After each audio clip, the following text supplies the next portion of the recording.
আল্লাহু আকবার, আল্লাহু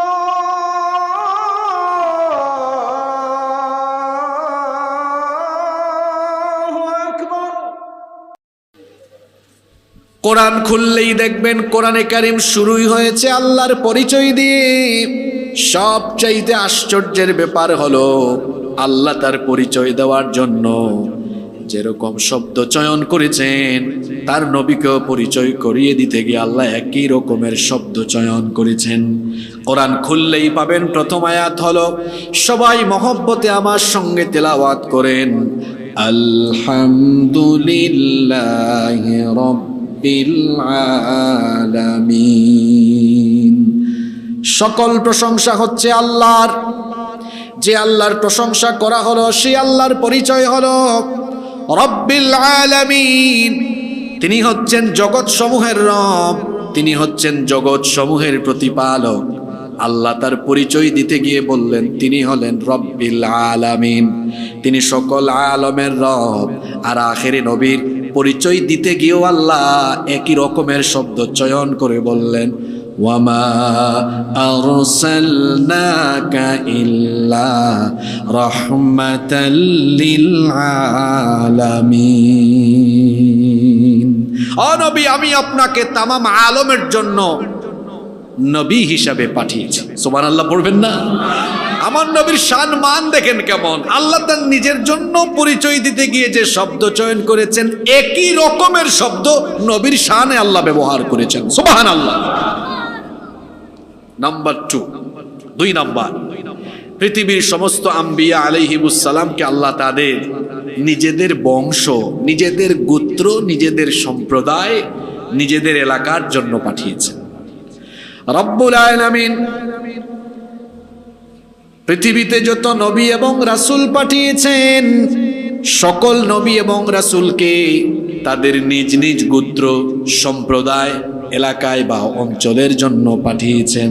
যেমন কোরআনে কারীমের 7 নম্বর সূরা সূরাতুল আরাফের 59 নম্বর আয়াতে রব্বুল আলামিন নূহ আলাইহিস সালামের কথা এভাবে বলছেন, লাকাদ আরসালনা নূহান ইলা কওমিহি ফাকালা ইয়া কওমি ইবুদুল্লাহা মা লাকুম মিন ইলাহিন গায়রুহু।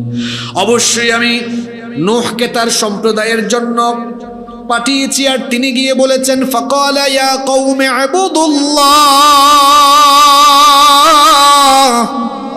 হে আমার সম্প্রদায়, একমাত্র ইবাদত করো কার? একইভাবে আল্লাহ তাআলা হুদ আলাইহিস সালামের ব্যাপারে কোরআনে কারীমের 7 নম্বর সূরা সূরাতুল আরাফের 65 নম্বর আয়াতে বললেন, ওয়া ইলা আদিন আখাহুম হুদা ক্বালা ইয়া কওমি ইবুদুল্লাহা মা লাকুম মিন ইলাহিন গায়রুহু। আর আমি হুদ জাতির জন্য বললেন, ওয়া ইলা সামুদ আখাহুম সালিহা, আর আমি সামুদ জাতির জন্য তাদের ভাই সালেহ আলাইহিস সালামকে পাঠিয়েছি।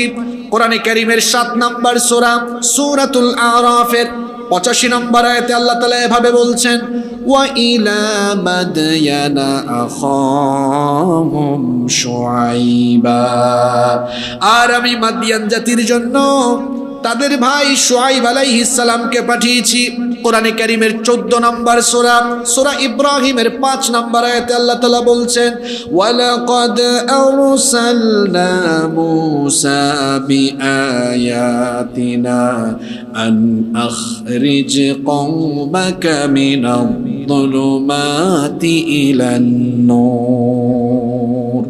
আর অবশ্যই আমি মূসা আলাইহিস সালামকে নিদর্শন সহ পাঠিয়েছি, তিনি যেন তার সম্প্রদায়কে জুলুমাত থেকে, অন্ধকার থেকে আলোর দিকে নিয়ে আসতে পারেন। একইভাবে আল্লাহ তাআলা কোরআনে কারীমের 61 নম্বর সূরা সূরাতুস সাফের 6 নম্বর আয়াতে বললেন, ওয়া ইয ক্বালা ঈসা ইবনু মারইয়াম ইয়া বানি ইসরাঈলা ইন্নী রাসূলুল্লাহি ইলাইকুম ইলা আখিরিল আয়া।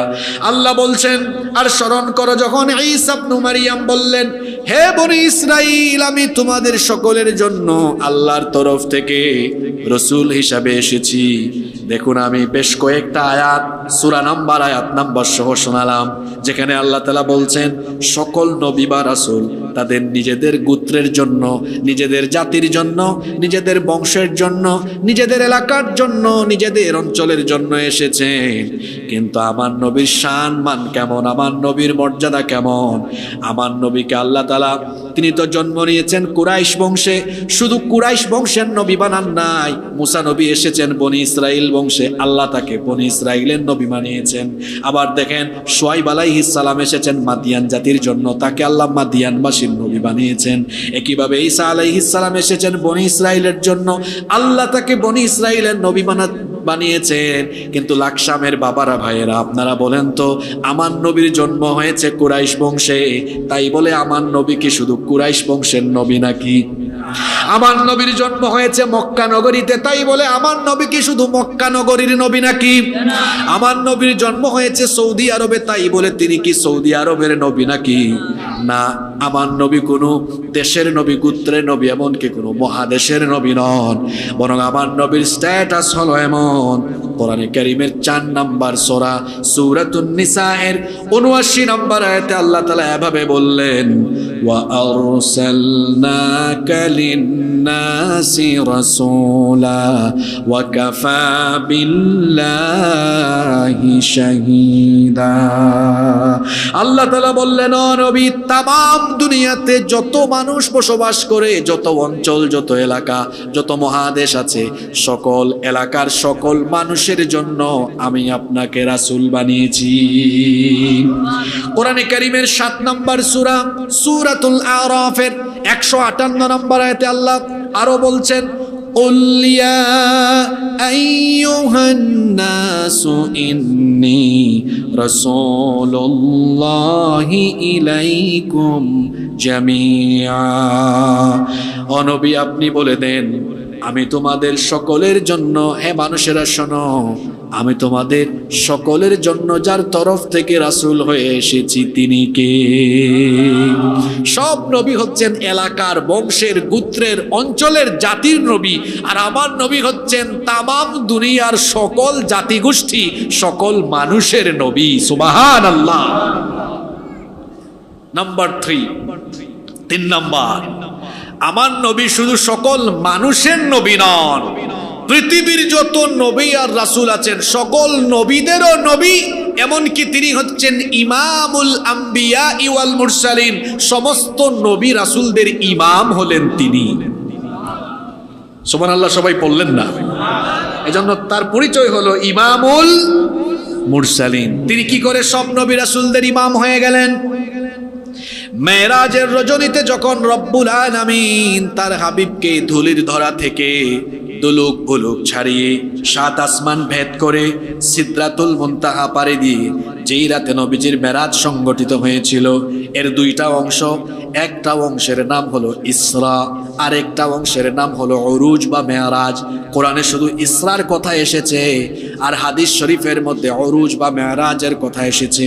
আল্লাহ তাআলা কোরআনে এভাবে বলছেন, যারা পারেন আমার সাথে বলেন, সুবহানাল্লাযী আসরা বিআবদিহি লাইলাম মিনাল মাসজিদিল হারামি ইলাল মাসজিদিল আকসা। বরকতময় সুবহান সেই সত্তা, সকল দুর্বলতা অক্ষমতা থেকে সুবহান, সকল দুর্বলতা থেকে মুক্ত সুবহান সেই সত্তা, যিনি তার বান্দাকে রাতের বেলা ভ্রমণ করিয়েছেন মসজিদে হারাম থেকে মসজিদে আকসা পর্যন্ত।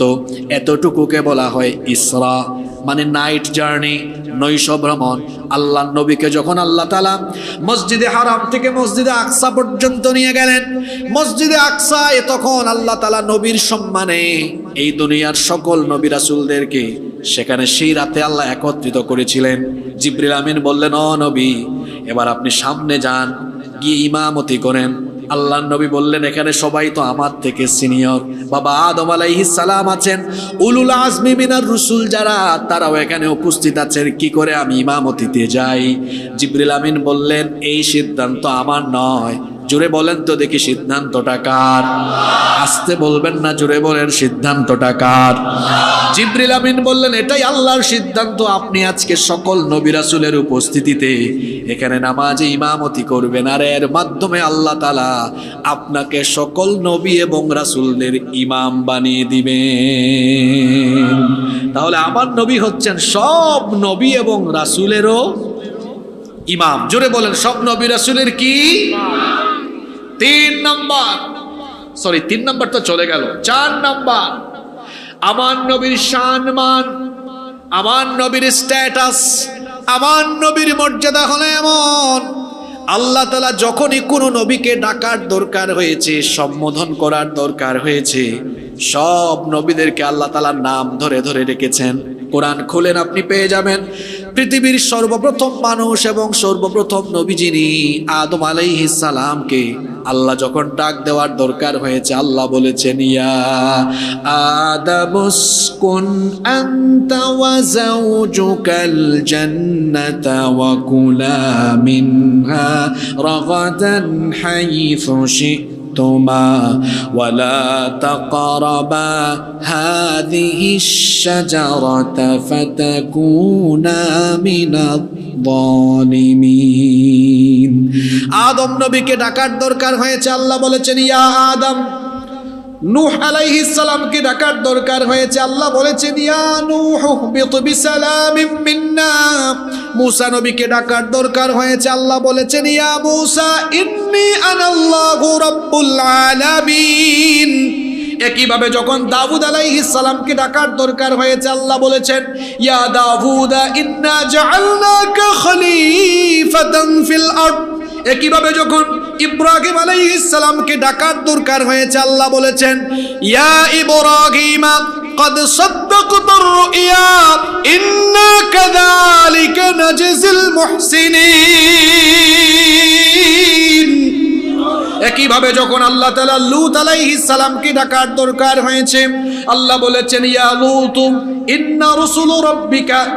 আবার যখন জাকারিয়া আলাইহিস সালামকে ডাকার দরকার হয়েছে, আল্লাহ বলেছেন, ইয়া জাকারিয়া ইন্না নুবাশশিরুকা বিগুলাম।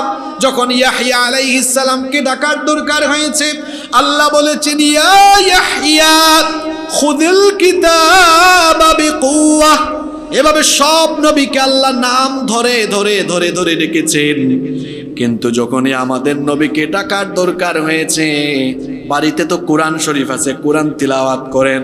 রমজান মাসে তারাবিতে যখন পুরা মাসে কোরআন খতম হয়, ইমাম সাহেবের পেছনে আপনারা তারাবির মধ্যে পুরা কোরআন তেলাওয়াত শুনেছেন। বলেন তো কোনোদিন কি আপনারা কোরআনের ভেতরে ইয়া মুহাম্মদ শব্দটি শুনেছেন নাকি? কত শান, কত মান, কত মর্যাদা, সব নবীকে আল্লাহ নাম ধরে ধরে রেখেছেন। কিন্তু আমাদের নবীকে আল্লাহ তাআলা একটি বারের জন্য ইয়া মুহাম্মদ বা নাম ধরে আল্লাহ ডাকেন নাই। সুবহানাল্লাহ কি বাড়ি গিয়ে বলবেন নাকি? এখন আপনাদের মাথায় একটা প্রশ্ন আসছে না, যে যদি নবীজিকে নাম ধরে আল্লাহ না ডাকেন, তাহলে আল্লাহ নবীজিকে ডাকার দরকার হলে ডাকছেন কেমন? এটাও তো একটা প্রশ্ন, তাই না? যেহেতু আল্লাহ নবীজিকে নাম ধরে ডাকেন নাই, তাহলে যখন দরকার পড়েছে কিভাবে আল্লাহ ডেকেছেন? দেখেন আল্লাহ কিভাবে ডেকেছেন শোনেন। যখনই আল্লাহ তাআলা তার নবীকে ডাকার দরকার পড়েছে, তখন নবুয়ত কিংবা রিসালাতের বিশেষণকে বিশেষায়িত করে আল্লাহ ডেকেছেন। যখন আল্লাহ ডেকেছেন, সম্মানের সাথে ডেকেছেন। আপনি কোরআন খুললেই পাবেন আল্লাহ তার নবীকে যখন ডাক দিয়েছেন, এভাবে ডেকেছেন, ইয়া আইয়ুহান নাবিয়্যু হাসবুকাল্লাহু ওয়া মানিত্তাবা'আকা মিনাল মুমিনিন। মুমিনিন। যখনই ডাকার দরকার হয়েছে আল্লাহ ইয়া মুহাম্মদ বলেন নাই, আল্লাহ বলেছেন ইয়া আইয়ুহান নবী, হে আমার নবী। অথবা আল্লাহ অন্যভাবেও ডেকেছেন ইয়া আইয়ুহার রাসূল বাল্লিগ মা উনজিলা ইলাইকা মির রাব্বিক, হে রাসূল বাল্লিগ আপনি পৌঁছে দেন, মা উনজিলা ইলাইকা মির রাব্বিক, আপনার রবের তরফ থেকে যত সংবাদ যত পয়গাম এসেছে সব আপনি পৌঁছে দেন। তাহলে যখনই ডাকার দরকার হয়েছে আল্লাহ ডেকেছেন ইয়া আইয়ুহান নাবিয়্যু, অথবা ডেকেছেন ইয়া আইয়ুহার রাসূলু। আবার মাঝে মাঝে আল্লাহ তাআলা অবস্থা বুঝে ব্যবস্থা নিয়েছেন। কেমন অবস্থা বুঝে ব্যবস্থা শোনেন। আল্লাহ নবীর কাছে সর্বপ্রথম ওহী নাজিল হয়েছিল যেই জায়গায়, বলেন তো দেখি সেই জায়গাটার নাম কি? আমি একটু অপশন দেই, সেটা ছিল একটা ক্লু দেই, সেটা ছিল একটা গুহা। সেই গুহার নাম কি? জুড়ে বলেন, সেই গুহার নাম কি? কোন সূরার আয়াত নাজিল হয়েছে? সূরাতুল আলাক। কয় আয়াত নাজিল হয়েছে? শুনেন, সূরা আলাকের প্রথম 5 আয়াত নাজিল হওয়ার পরে বেশ কিছুদিন আল্লাহর নবীর কাছে ওহী নাজিল বন্ধ ছিল। এটাকে বলা হয় ফাতরাতুল ওহী, ওহীর বিরতিকাল। যখন আল্লাহর নবীর কাছে বেশ কয়েকদিন ওহী আসে না, আল্লাহর নবী ফ্রাস্ট্রেশনে ভুগলেন, হতাশ হয়ে গেলেন। তিনি যখন হেরা গুহা থেকে নেমে আসতেন, হাজী সাহেব মানুষ আপনারা তো জানেন হেরা গুহাটা কত উপরে, কষ্ট করে করে সেখানে যেতেন, আবার নেমে আসতেন। এইভাবে করে দিনের পর দিন যাচ্ছে, কিন্তু জিবরিলের সাথে নবীজির দেখা সাক্ষাৎ হয় না। আল্লাহর নবীর কাছে ওহী নাজিল হচ্ছে না। নবীজি হতাশ হয়ে গেলেন। একদিন আল্লাহর নবী হেরা গুহা থেকে নেমে আসতেছেন, এমন সময় তার কানে একটা আওয়াজ আসলো, কে যেন নবীজিকে ডাকতেছে। আল্লাহর নবী পেছনে তাকালেন, কাউকে দেখলেন না। ডানে তাকালেন, কাউকে দেখলেন না। বামে তাকালেন, কাউকে দেখলেন না। যখন সামনে তাকালেন, দেখলেন বিরাট আকৃতির একজন, যার মাথা হলো আসমানের উপরে, পা হলো এই জমিনের মধ্যে, এবং যার মধ্যে 600 ডানা আছে। আল্লাহু আকবার। তিনি আর কেউ নন, তিনি হচ্ছেন ওহীর ফেরেশতা, নাম হলো জিব্রাইল নয়, এই ফেরেশতার নাম হলো জিব্রিল। কুরআনেও দেখবেন এই ফেরেশতার নাম আছে, শুদ্ধ উচ্চারণে বলবেন এই ফেরেশতার নাম হলো জিব্রিল। আল্লাহর নবী জিব্রিলকে দেখে, আচ্ছা বলেন তো, আপনি যদি হঠাৎ করে দেখেন 15 ফিট উঁচা একজন মানুষ, বিষয়টা স্বাভাবিক না অস্বাভাবিক? আর আল্লাহর নবী তো দেখেছেন এত বিরাট আকৃতির একজন, যার কিনা 600 ডানা আছে। দেখা মাত্রই আল্লাহর নবী বেহুশ হয়ে গেলেন, অজ্ঞান হয়ে গেলেন। বাড়িতে গিয়ে আমাদের মা খাদিজা আত-তাহেরা রাদিয়াল্লাহু আনহাকে বললেন, খাদিজা আমাকে তুমি একটু চাদর দিয়ে ঢেকে দাও। আল্লাহর নবী এবার চাদর আবৃত হয়ে শুয়ে আছেন। এমন সময় ফেরেশতা ওহী নিয়ে এসেছেন। আল্লাহও কেমনে ডাকবেন এখন? আল্লাহ হে আমার নবীও বলেন নাই, হে আমার রাসূলও বলেন নাই। অবস্থা বুঝে আল্লাহ ব্যবস্থা নিয়ে এলেন। আল্লাহ ডাকলেন কেমনে শোনেন, ইয়া আইয়ুহাল মুদ্দাথির কুম ফাআনযির ওয়া রাব্বাকা ফাকাব্বির ওয়া থিয়াবাকা ফাতাহির। আল্লাহ কত সুন্দর ডেকেছেন, চাদর আবৃত হয়ে শুয়ে আছেন। আল্লাহ বলেছেন ইয়া আইয়ুহাল মুদ্দাথির, হে চাদর আবৃতকারী, কুম উঠুন, ফাআনযির মানুষকে সতর্ক করুন। আল্লাহু আকবার। নবীজিকে ইজ্জত, এই সম্মান দিয়েছেন কে? একটিবারের জন্য আল্লাহ তাআলা তার নবীকে নাম ধরে ডাকলেন না। আল্লাহ নিজে তো ডাকলেন না, আমাকে আপনাকে আমাদেরকেও আল্লাহ নিষেধ করে দিলেন। কোরআনে কারীমের 24 নম্বর সূরা সূরাতুন নূরের 63 নম্বর আয়াতে আল্লাহ তাআলা বলছেন, লা তাজআলু দুআআর রাসূলি বাইনাকুম কাদুআই বা'দিকুম বা'দা। তোমরা যেভাবে একজন আরেকজনকে নাম ধরে ডাকো, এক বাড়ির ভাই আব্দুল করিম পাশের বাড়ির বন্ধু বা সহপাঠীকে বলেন, বন্ধু আব্দুস সাত্তার কোথায়, বন্ধু আব্দুল মালেক কোথায়? এই যে তোমরা একজন আর একজনকে নাম ধরে যেভাবে ডাকাডাকি করো, খবরদার আমার নবীকে এইভাবে নাম ধরে ডাকাডাকি করো না। যদি নাম ধরে ডাকাডাকি করো, বেয়াদবি করো নবীর সাথে, তাহলে কি হবে? আনতাহবাতা আমালুকুম ওয়া আনতুম লা তাশউরুন, তোমরা কল্পনাও করতে পারবে না। যদি নবীকে এভাবে নাম ধরে ডাকাডাকি করে নবীর সাথে বেয়াদবি করো, জীবনের সমস্ত আমলগুলোকে যিনি বরবাদ করে দিবেন তিনি কে? নিষেধ করে দিয়েছেন আল্লাহ, আমার নবীকে এইভাবে নাম ধরে ডাকাডাকি করো না। আমার নবীর 5 নম্বর মর্যাদা বলছি, আমার নবীর মাধ্যমে আল্লাহ তাআলা নবী পাঠানো, রসুল পাঠানোর যে গেট আছে, নবুয়তের দরজা, সেটাকে আল্লাহ তাআলা চিরতরে বন্ধ করে দিয়েছেন, লক করে দিয়েছেন। কারণ আমার নবী হলেন আখিরি নবী, আমার নবীর পরে আর কোন নবী। রব্বুল আলামিন কোরআনুল কারীমের 33 নম্বর সূরা সূরাতুল আহজাবের 40 নম্বর আয়াতে বলছেন, মা কানা মুহাম্মাদুন আবা আহাদিম মির রিজালিকুম ওয়ালাকিন রাসূলুল্লাহি ওয়া খাতামান নাবিয়্যিন ওয়া কানা আল্লাহু বিকুল্লি শাইইন আলিমা।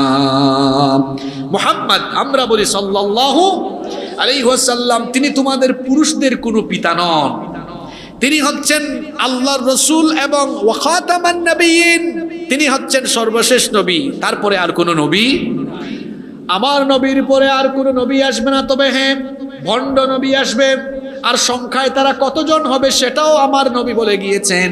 শুনেন সেই হাদিসখানা, বুখারী শরীফে এই হাদিস এসেছে। এই হাদিসটি বর্ণনা করেছেন, হাদিসটি রওয়ায়াত করেছেন, সবচাইতে বেশি সংখ্যক হাদিস যে সাহাবী বর্ণনা করেছেন সেই সাহাবীর নাম হচ্ছে আবু হুরায়রা রাদিয়াল্লাহু আনহু। তিনি এই হাদিসের বর্ণনাকারী সাহাবী। তিনি বলছেন, আল্লাহর রাসূল বলেছেন, লা তাকুমুস সাআহ, ততদিন পর্যন্ত কিয়ামত হবে না, হাত্তা ইয়াবাসা দাজ্জালুনা কাযযাবুন করিবুম মিন 30, যতদিন পর্যন্ত আমার পরে 30 জন ভণ্ড নবী না আসবে ততদিন পর্যন্ত কিয়ামত সংগঠিত হবে না। এই হাদিস থেকে আপনারা কি বার্তা পেলেন? কিয়ামতের আগ পর্যন্ত দুনিয়াতে মোট ভণ্ড নবীর আগমন হবে কতজন? জোরে বলেন কতজন? এই পর্যন্ত 27-28 জন ভণ্ড নবী এসে গেছে, তার মানে আরো 2-3 জন বাকি আছে। সর্বশেষ এই সাবকন্টিনেন্টে, আমাদের এই উপমহাদেশে মির্জা গোলাম আহমদ কাদিয়ানি, সে তাকে নবী বলে দাবি করেছিল। তার অনুসারীরা কিন্তু বাংলাদেশেও আছে, বিভিন্ন নামে তারা আছে। আহমদি জামাত, আহমদিয়া, মুসলিম জামাত, এভাবে বিভিন্ন নামে তারা আছে। মনে রাখবেন, কাদিয়ানিরা হলো কাফের। তারা কেন কাফের? কারণ তারা আখিরি নবীকে আখিরি নবী হিসাবে মানে না। যারা আখিরি নবীকে আখিরি নবী মানে না, তারা কি ঈমানদার না কাফের? এজন্য কাদিয়ানীদেরকে সব আলেমরা বলেন কাফের। এই কাদিয়ানীদেরকে যারা কাফের মনে করে না, তারাও কাফের। কাদিয়ানী যারা বাংলাদেশে বাস করে, তারা বাংলাদেশের নাগরিক। যেভাবে হিন্দু, বৌদ্ধ, খ্রিস্টান বাংলাদেশের নাগরিক, তারা নাগরিক সুবিধা নিয়ে বসবাস করছে, কাদিয়ানীরাও এই দেশে বাস করবে, আমাদের কোনো আপত্তি নাই। তবে আইডেন্টিটি পাল্টাইতে হবে তাদের। অর্থাৎ তারা যে মুসলিম এই পরিচয়ে তারা থাকতে পারবে না, কারণ তারা তো নবীজিকে নবী, আখেরি নবী মানে না। এজন্য কাদিয়ানীরা এই দেশে মুসলমান আইডেন্টিটি নিয়ে বাস করতে পারবে না। তারা এই দেশে থাকুক অমুসলিম হিসাবে, অন্যান্য ধর্মের তারা যেভাবে বাস করে এভাবে থাকুক, কিন্তু মুসলমান পরিচয়ে তারা থাকতে পারবে না। আশ্চর্যের ব্যাপার কি জানেন? এদেশের 90% মানুষ মুসলমান, আর সরকারে যারা যায়, যখনই যারা সরকারে যায় বেশিরভাগই দেখবেন মুসলমান। কিন্তু 54 বছর হয়ে গেল, এখনো কোনো সরকার কাদিয়ানীদেরকে রাষ্ট্রীয়ভাবে অমুসলিম ঘোষণা করতে পারেনি, অমুসলিম ঘোষণা দেয় নাই। কেন যে তারা দেয় নাই এটা তারা ভালো জানে। কিন্তু এদেশের সব দলমতের ওলামা মাশায়েখ এবং সকল মুসলমানদের দাবি তো, প্রাণের দাবি তো ছিল এটাই যে কাদিয়ানীরা এদেশে থাকবে, বাস করবে, কিন্তু মুসলমান পরিচয়ে থাকতে পারবে না। অবশ্যই তাদেরকে রাষ্ট্রীয়ভাবে কাফির ঘোষণা করতে হবে। আপনারা একমত না দ্বিমত? একমত না দ্বিমত? কষ্ট হচ্ছে নাকি আপনাদের? আমি তো মাত্র আপনাদেরকে লাইনে তুলতেছি, এখনো মূল মূল কথাগুলো সামনে আছে। আপনারা আমাকে সময় দিবেন তো কিছুক্ষণ, ইনশাআল্লাহ। নাম্বার 6 নম্বর, আমার নবীর মর্যাদা হলো এমন। কি আর মর্যাদার কথা বলতাম, যদি এক কথায় বলি, আমার নবীর সম্মান হলো এমন, আল্লাহর নাম যেখানে, রসুলের নাম আছে সেখানে। সুবহানাল্লাহ পড়তে মন চাইলো না? যখন আজান দেওয়া হয়, আজানে প্রথম কার নাম নেওয়া হয়? আল্লাহু আকবার, আল্লাহু আকবার। কার নাম আসলো প্রথমে? আচ্ছা, আল্লাহর নামের এই বাক্যের পরেই এরপরে তাওহীদের ঘোষণা আসে, আশহাদু আল্লা ইলাহা ইল্লাল্লাহ। এরপরেই কার নামটা চলে আসে? জোরে বলেন না কেন, কার নাম আসে? নামাজে আল্লাহর নাম যেমন আছে, রসুলের নাম তো নাই। আল্লাহুম্মা সাল্লি আলা। এই যে যত হুজুর ওয়াজ করলেন আজকে, সব হুজুররা নাহমাদুহু ওয়া নাস্তাঈনুহু যখন খুতবা পড়েন, আল্লাহর প্রশংসার পরেই তারা নবীর উপর দুরূদ পড়লেন না পড়েন নাই? জোরে বলেন, পড়লেন না পড়েন নাই? কাফিররা চেয়েছিল নবীজির নাম নিশানাকে মুছে দিতে, আর আল্লাহ বলেছেন আলাম নাশরাহ লাকা সদরাক। ও নবী, আমি কি জ্ঞান বিজ্ঞান দিয়ে, হিকমত দিয়ে আপনার বক্ষকে প্রসারিত করে দেইনি? ওয়া ওয়াদানা আনকা ওয়িজরাক, আমি কি আপনার বোঝাকে হালকা করে দেইনি? আল্লাযী আনকাযা যাহরাক, যা আপনার পিঠকে ভারী করে দিয়েছিল। আর ওয়া রাফা'না লাকা যিকরাক, কাফিররা চেয়েছে আপনার নামকে মুছে দিতে, আর আমি আপনার নামকে বুলন্দ করে দিয়েছি। যেখানেই আল্লাহর নাম সেখানেই রসুলের নাম, আরশে আজিম পর্যন্ত আমার নবীর নাম। আল্লাহু আকবার। এই সম্মান এই মর্যাদা নবীজিকে দিয়েছেন কে? নাম্বার 7, 7 নাম্বার, আমার নবীর মর্যাদা এমন। আমি তো একটা শিরোনাম দিয়েছিলাম আলোচনার, কি ছিল জানি? কোরআনের পাতায় পাতায়। এই কথা তো আমি মাঝখানে বলতে ভুলে গিয়েছি। দেখেন শিরোনামটা শোনেন, কোরআনের পাতায় পাতায়। কি বলেছি? তার মানে কোরআনের এমন কোনো পাতা নাই যেই পাতায় নবীজির সম্মানের কথা বলা নাই। সুবহানাল্লাহ পড়বেন না? এই যে আমি প্রায় 53 মিনিটের মতো কথা বলছি, এই 53 মিনিটে অন্তত পক্ষে তো অনেকগুলো আয়াত চলে আসছে। সবগুলো আয়াত কার শানে? কার শানে? রসুলের শানে। আপনারা বলবেন হুজুর এই কথাটা কি বললেন, কোরআনের পাতায় পাতায়? হ্যাঁ, সব পাতায় আছে, এমনকি সব সূরায়ও আছে। এখন অনেকে আছে খুব চালাক, বলবে হুজুর সব পাতায় যদি নবীজির শান থাকে, সূরা ফালাকে আর নাসে নবীজির শান মান কোথায় আছে? ভাই, এটা বুঝতে হলে গভীরভাবে কোরআন বোঝার ক্ষমতা থাকা লাগবে। আপনি কি জানেন রসুল কিছুদিন অসুস্থ ছিলেন, রসুলের শিফার জন্য এই দুইটা আয়াত, এই দুইটা সূরা আল্লাহ নাজিল করেছেন। সুবহানাল্লাহ। তা আপনি বলবেন তাহলে আলাম তারা কাইফা ফাআলা রাব্বুকা বিআসহাবিল ফিল, এই সূরায় তো আব্রাহার কাহিনী এসেছে। আব্রাহা যে কাবা ঘর ধ্বংস করতে এসেছিল, এই সূরায় নবীর সম্মান কোথায়? এটা বুঝতে হলে আপনার গভীর জ্ঞান থাকা লাগবে, কোরআন বোঝার ক্ষমতা লাগবে। আল্লাহর নবী দুনিয়াতে আসার এই কয়েকদিন আগের কাহিনী এটা। আব্রাহার বাহিনীকে আল্লাহ আবাবিল পাঠিয়ে মাটির সাথে মিশিয়ে দিয়েছেন। এখন বলবেন এখানে নবীর সম্মান কোথায় পাইলেন? আল্লাহর নবী যেই এলাকায় আসবেন, যে অঞ্চলে আসবেন, সেই অঞ্চলে শান্তি শৃঙ্খলা বজায় থাকা জরুরি। এজন্য আল্লাহ তাআলা আব্রাহার বাহিনীকে তার নবীর শানে, নবীর শান মানে নবীর মিলাদের কিছুদিন আগেই যখন আব্রাহা এসেছিল এই ঘরকে ধ্বংস করার জন্য আল্লাহ আবাবিল পাঠিয়ে এই এলাকার শান্তি শৃঙ্খলা রক্ষার জন্য তাকে সমূলে ধ্বংস করে দিয়েছেন। সুবহানাল্লাহ। এভাবে কোরআনের পাতায় পাতায় প্রতিটি সূরায় নবীর শান মান যিনি বর্ণনা করেছেন তিনি কে? এমন শান মান, এমন মর্যাদা আমার নবীর। কিয়ামতের ময়দানে সর্বপ্রথম আল্লাহ তার নবীকে কাউসার দান করবেন। ইন্না আ'তাইনাকাল কাউসার।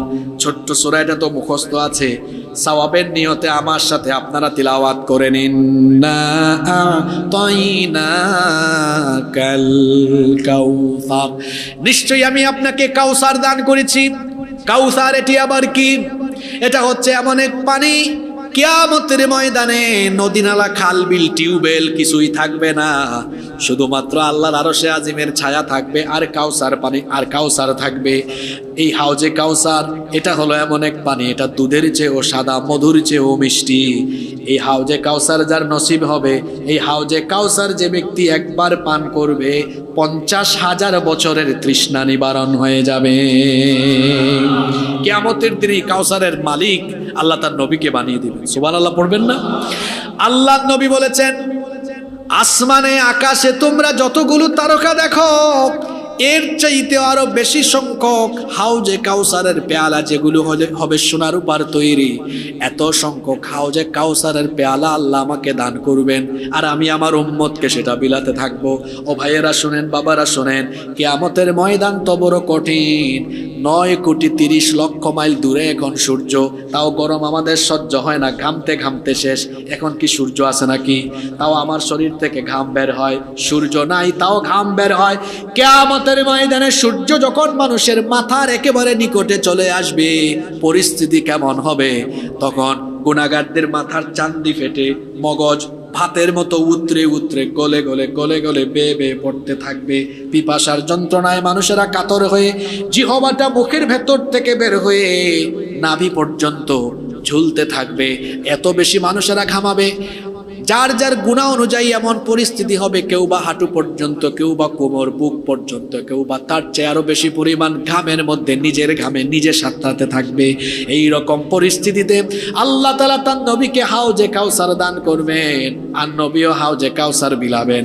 এই হাউজে কাউসার যার নসিব হয়ে যাবে, যাকে নবীজি একবার কাউসার দিয়ে দিবেন, এই কাউসারের পানি পান করার সাথে সাথে ওই ব্যক্তির 50,000 বছরের তৃষ্ণা নিবারণ হয়ে যাবে। আল্লাহ তুমি আমাদেরকে তোমার নবীর হাত থেকে কাউসার নসিব করে দিও। আরো আসতে বলেন আমিন।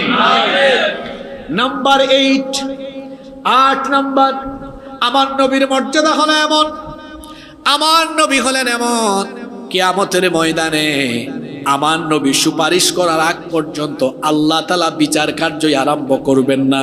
খেয়াল করে শুনেন, কেমন নবী, কেমন শান, কেমন মান। আমার নবী আল্লাহর দরবারে সুপারিশ করা তো আল্লাহ তাআলা বিচারে আরম্ভ করবেন না। ভালো করে শুনেন, এই হাদিসটি মুসলিম শরীফে বর্ণিত হয়েছে। আবু হুরায়রা রাদিয়াল্লাহু আনহু হাদিসটি বর্ণনা করেছেন।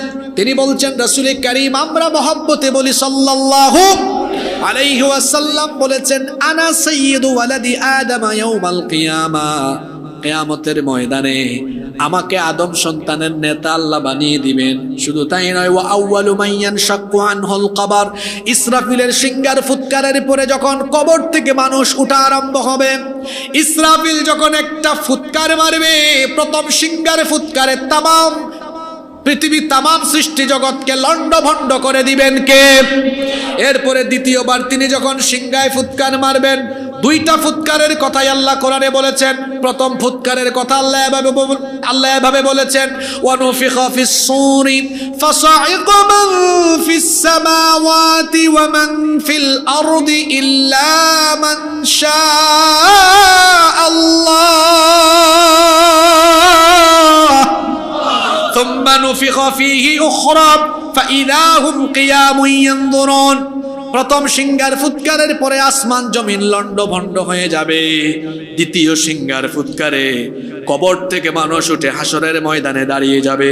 যখন ইসরাফিল আলাইহিস সালাম 2 নম্বর ফুৎকার মারবে, কবর থেকে আল্লাহ তাআলা সবার আগে যাকে উঠাবেন তিনি আর কেউ নন, তিনি মুহাম্মাদুর রাসূলুল্লাহ সাল্লাল্লাহু আলাইহি ওয়াসাল্লাম। আল্লাহর নবী কবর থেকে উঠবেন সবার আগে। এরপরে আল্লাহর নবী বলেছেন, ওয়া আউয়ালু শাফি'a, কিয়ামতের ময়দানে আমি যখন দাঁড়াবো আমি হলাম প্রথম সুপারিশকারী। শুধু তাই নয়, ওয়া আউয়ালু মুশাফফা', কিয়ামতের ময়দানে সবার আগে আমার সুপারিশ আল্লাহ তাআলা কবুল করবেন। কিয়ামতের ময়দানে আমরা দাঁড়িয়ে থাকব কতদিন? আল্লাহর নবী বলেছেন, 50 আলফা সানাতিম মিম্মা তাউদ্দুন, দুনিয়ার হিসাব অনুযায়ী 50,000 বছর মানুষেরা দাঁড়িয়ে থাকবে। জোরে বলেন, কত হাজার বছর? আপনার হায়াত তো 40, 50, 60, 70, 80 বছর, আর কিয়ামতের বিচার দিনটা হবে 50,000 বছর। দীর্ঘ সময় মানুষেরা দাঁড়িয়ে থাকতে থাকতে পেরেশান হয়ে যাবে। লোকেরা যাবে বাবা আদম আলাইহিস সালামের কাছে, গিয়ে বলবে, বাবা আদম আপনি আল্লাহর দরবারে আবেদন করেন, ফরিয়াদ করেন, সুপারিশ করেন, আল্লাহ যেন বিচারটা আরম্ভ করেন, আমাদের আর সহ্য হয় না। বাবা আদম আলাইহিস সালাম তখন বলবেন, বাবারা আমি পারবো না, নফসি নফসি জিকির করে আমি নিজেকে বাঁচানোর পেরেশানিতে আছি, কারণ আমি তো নিষিদ্ধ গাছের ফল ভক্ষণ করেছিলাম। জানি না আজ আল্লাহ তাআলা আমার সাথে কেমন আচরণ করেন, আমি পারবো না। লোকেরা এবার চলে যাবে নূহ আলাইহিস সালামের কাছে, গিয়ে বলবে, আপনি আমাদের জন্য আল্লাহর দরবারে সুপারিশ করেন। নূহ আলাইহিস সালাম বলবেন আমিও তো নফসি নফসি জিকির করছি, কারণ আমি আমার উম্মতের জন্য বদদুয়া করেছিলাম, জানি না আজ আল্লাহ তাআলা আমার সাথে কেমন আচরণ করেন। নূহ আলাইহিস সালাম ফিরিয়ে দিবেন, লোকেরা এবার চলে যাবে জাতির পিতার কাছে। বলেন তো দেখি জাতির পিতা কে? একদল ছিল যারা জোর করে জাতির ঘাড়ে জাতির পিতা চাপিয়ে দিয়েছিল। জোর করে জাতির ঘাড়ে জাতির পিতা চাপিয়ে দেওয়া যায় না। জাতির পিতা ইব্রাহিম আলাইহিস সালাম, আর তিনি নিজে নিজে জাতির পিতা হন নাই, তাকে জাতির পিতা বানিয়েছেন কে? মিল্লাতা আবিকুম ইব্রাহিম হুয়া সাম্মাকুমুল মুসলিমিন। লোকেরা এবার জাতির পিতা ইব্রাহিম আলাইহিস সালামের কাছে যাবে, গিয়ে বলবে আপনি আল্লাহর দরবারে সুপারিশ করেন, তিনিও পারবেন না। তিনি বলবেন চলে যাও মুসা পয়গম্বরের কাছে। মুসা নবীর কাছে লোকেরা যাবে, তিনি বলবেন আমিও পারবো না, কারণ ফেরাউনের বংশের একজনকে একটা থাপ্পড় দিয়ে তিনি দুনিয়া থেকে বিদায় করেছেন। তিনি বলবেন জানি না আজ আমার সাথে আল্লাহ কেমন আচরণ করেন, আমিও পারবো না। লোকেরা আবার চলে যাবে ঈসা পয়গম্বরের কাছে, গিয়ে দেখবেন ঈসা ইবনে মারইয়াম তিনিও নফসি নফসি জিকির করছেন। লোকেরা বলবে হে ঈসা রূহুল্লাহ, আপনি আল্লাহর দরবারে সুপারিশ করেন, তিনি যেন বিচারের কাজটা আরম্ভ করেন। ঈসা আলাইহিস সালাম তখন বলবেন খ্রিস্টানরা আমাকে আল্লাহর ছেলে বানিয়েছে, জানি না আজ আল্লাহ তাআলা আমার সাথে এজন্য কেমন আচরণ করেন, আমিও পারবো না। ও মিয়া, এত জায়গায় ঘোরাঘুরি করে কোনো লাভ নাই, চক্কর বক্কর দিয়ে লাভ নাই, জায়গা মতো চলে যাও। তিনি বলবেন চলে যাও আখিরি নবী মুহাম্মদুর রাসূলুল্লাহ, সবাই বলি সাল্লাল্লাহু আলাইহি ওয়াসাল্লামের কাছে চলে যাও। লোকেরা এবার আখিরি নবীর কাছে আসবে। আল্লাহর নবী তখন মাকামে মাহমুদের মধ্যে সাজদারত অবস্থায় থাকবেন। লোকেরা যখন বলবে আল্লাহর নবী সাজদায় পড়ে যাবেন, আল্লাহর রহমতের দরিয়ায় তখন জোশ মারবে। আল্লাহ তখন বলবেন ও আমার নবী ইরফা রাসাক, মাথাটা আপনি উঠান, এভাবে কেন সাজদায় পড়ে আছেন? সালতু আতাহুম, কি চাইবেন আপনি চান ও আমার নবী। আজ আমি আপনাকে সবার আগে সুপারিশের পারমিশন দিলাম, নবী গো যান, যার জন্য মন চায়, যার জন্য ইচ্ছে, তার জন্য সুপারিশ করে তাদেরকে নিয়ে আমার জান্নাতে আপনি চলে যান। আল্লাহ সেই দিন নবীজির সুপারিশ আমাদের প্রত্যেককে তুমি নসিব করে দিও। আরো জোরে বলেন আমিন। আমার নবীর 9 নাম্বার মর্যাদা হলো তিনি হলেন জান্নাতের উদ্বোধনকারী। ঘুমাই গেছেন নাকি? আচ্ছা, জান্নাত বানিয়েছেন কে?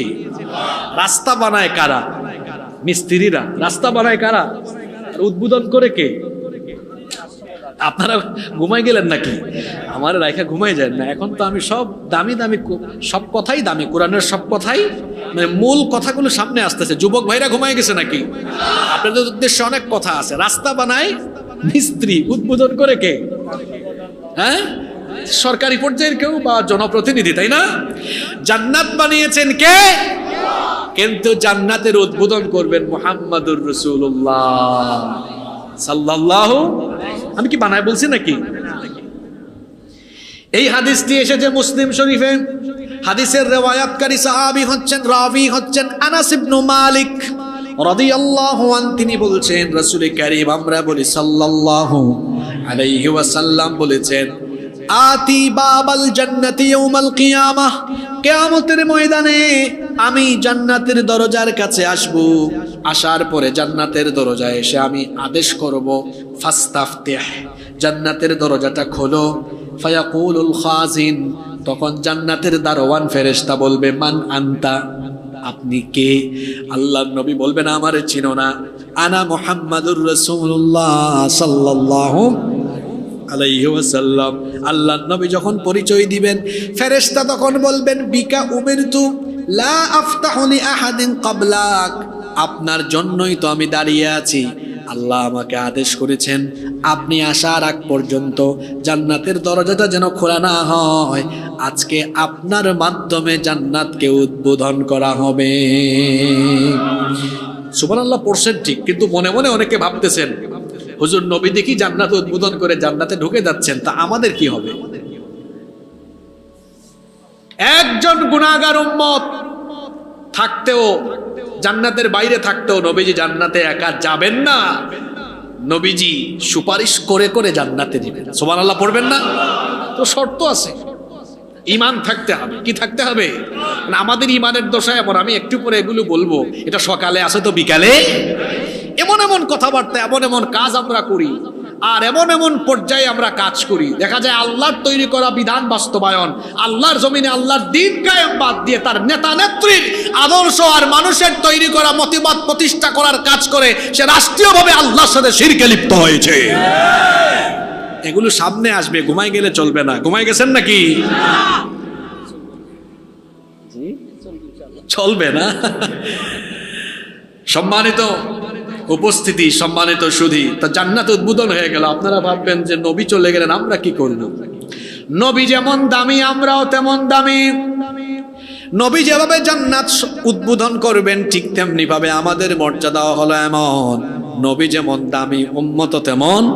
এজন্য দেখা যাবে, আচ্ছা বলেন তো, আমরা তো আখেরি উম্মত হিসাবে আমরা দুনিয়াতে আসছি আগে, আর অন্যান্য উম্মত তারা দুনিয়াতে এসেছেন আমাদের আগে, আমরা এসেছি পরে। তাহলে জান্নাতের সিরিয়ালের জন্য সিস্টেমটা তো এমন দরকার ছিল, আগে আদম নবীর উম্মত, পরে নূহ নবীর উম্মত, এভাবে করে সিরিয়াল দিতে দিতে যদি আমাদেরকে জান্নাতে ঢুকানোর সিরিয়াল আসে, আমাদেরটা আগে আসার কথা না পরে আসার কথা।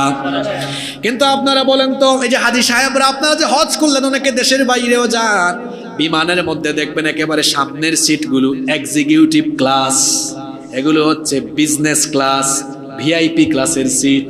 ওগুলা একদম সুইচ মেরে বিছানার মতো শুয়ায়া তারপরে 7 ঘন্টা 8 ঘন্টা ঘুমায় ঘুমায় দেশের বাইরে যাওয়া যায়। আর যারা মাঝখানে বা নিচে বা পরের সারিতে সিট কাটে, দেখা যায় ইকোনমি ক্লাসের সিট অল্প একটু ভাঙা যায়, আর শোয়ানো যায় না। সামনের সার্ভিস আর পিছনের সার্ভিসও কিন্তু এক নয়। সামনে বিমানে বসা মাত্রই ওয়েলকাম ড্রিঙ্কস, তারপরে দেখবেন বাদাম, এরপরে কত কিছু, বসা মাত্রই আর একটু পর পরে সে বলবে, স্যার আর কি লাগবে, আর কি লাগবে, খাওয়া। আর পিছনে ইকোনমি ক্লাসে 1-2 বার খাবার দাবার নসিব হতে পারে, এর বাইরে আর হবে না। তাহলে বোঝা গেল সামনে যারা আছে এক্সিকিউটিভ ক্লাস, ফ্যাসিলিটিস বেশি। আবার দেখবেন যখন বোর্ডিং পাস নেওয়া হয় এয়ারপোর্টের ভেতরে, কষ্ট হচ্ছে আপনাদের? বোর্ডিং পাস যখন নেওয়া হয় সেখানে দেখবেন ইকোনমি ক্লাসের যাত্রীরা লাইন ধরে দাঁড়ায় আছে, কিন্তু এক্সিকিউটিভ ক্লাস বা বিজনেস ক্লাসের যাত্রী যারা আছে তারা হলো ভিআইপি বা ভিভিআইপি, আসলে লাইন ধরা লাগে না, এরা দাঁড়ায় আছে, কয় স্যার আপনি আগে আসেন, আপনারে আগে ঢুকাই। তাহলে বলেন তো, উনি আসছেন পরে কিন্তু ঢুকাই দিচ্ছে আগে। তাহলে দুনিয়ায় যদি আমাদের চোখের সামনে ভিআইপিরা এত সুবিধা পায়, সকল উম্মতের চাইতে ভিআইপি উম্মত হলো উম্মতে মুহাম্মদী। সুবহানাল্লাহ কইতে পারলেন না? সব উম্মতের মধ্যে ভিআইপি উম্মত হলো উম্মতে মুহাম্মদী। এজন্য কিয়ামতের দিন জান্নাতে আমরা যাব সিরিয়াল অনুযায়ী নয়, আমরা যাব ভিভিআইপি মর্যাদায়। আল্লাহ বলবেন, উম্মতে মুহাম্মদী কোথায়? আজকে সবার আগে তারা জান্নাতে ঢুকবে। দেখা যাবে সকল নবীর উম্মতরা ওয়েটিং সিরিয়ালে লাইন ধরে দাঁড়ায় থাকবে, আর তাদের চোখের সামনে দিয়ে সবার আগে আল্লাহ উম্মতে মুহাম্মদীকে জান্নাতে ঢুকাবে। তাহলে আমাদের সম্মান, নবীও যেমন দামি, আমাদের উম্মত তেমন দামি। আপনারা খুশি না বেজার? নাম্বার 10, আমার নবীর 10 নম্বর মর্যাদা হলো, আমার নবীর নাম উচ্চারিত হলেই দুরূদ পড়াকে ওয়াজিব করে দিয়েছেন কে? ইন্নাল্লাহা ওয়া মালাইকাতাহু ইউসাল্লুনা আলান নবী ইয়া আইয়ুহাল্লাযীনা আমানু সাল্লু আলাইহি ওয়া সাল্লিমু তাসলিমা। কোরআনে কারীমের 33 নম্বর সূরা, সূরা আহজাবের 56 নম্বর আয়াত এটি। আল্লাহ তাআলা বলছেন, নিশ্চয়ই আল্লাহ এবং তার ফেরেশতারা নবীর উপরে দুরূদ, অর্থাৎ আল্লাহর তরফ থেকে নবীর উপরে রহমত নাজিল হয়। ইয়া আইয়ুহাল্লাযীনা আমানু, হে ঈমানদারেরা, সাল্লু আলাইহি ওয়া সাল্লিমু তাসলিমা, তোমরাও আমার নবীর উপরে সালাত আর সালাম পেশ করো। নবীর উপরে দুরূদ পড়লে লাভ না লস? কত লাভ শুনেন। আল্লাহর নবী বলেছেন, মান সাল্লা আলাইয়া সালাতান ওয়াহিদাতান, যে ব্যক্তি আমার উপরে একবার দুরূদ পড়ে, সাল্লাল্লাহু আলাইহি আশরু সালাওয়াত, আল্লাহ ওই ব্যক্তির উপরে একবার নয় 10 বার আল্লাহ রহমত নাজিল করেন। নবীর উপরে দুরূদ পড়লেন কয়বার? রহমত নাজিল হবে কয়বার? এখানেই ফজিলত শেষ নয়, ওয়া হুত্তাত আনহু আশরু খাতিয়াত। আল্লাহর নবী বলেছেন সঙ্গে সঙ্গে ওই ব্যক্তির আমলনামা থেকে 10টা সগীরা গুনাহ যিনি ডিলিট করে দিবেন তিনি কে? 3 নাম্বার, ওয়া রুফিআত লাহু আশরু দারাজাত। সঙ্গে সঙ্গে ওই ব্যক্তির 10টা মর্যাদা যিনি বৃদ্ধি করে দিবেন তিনি কে?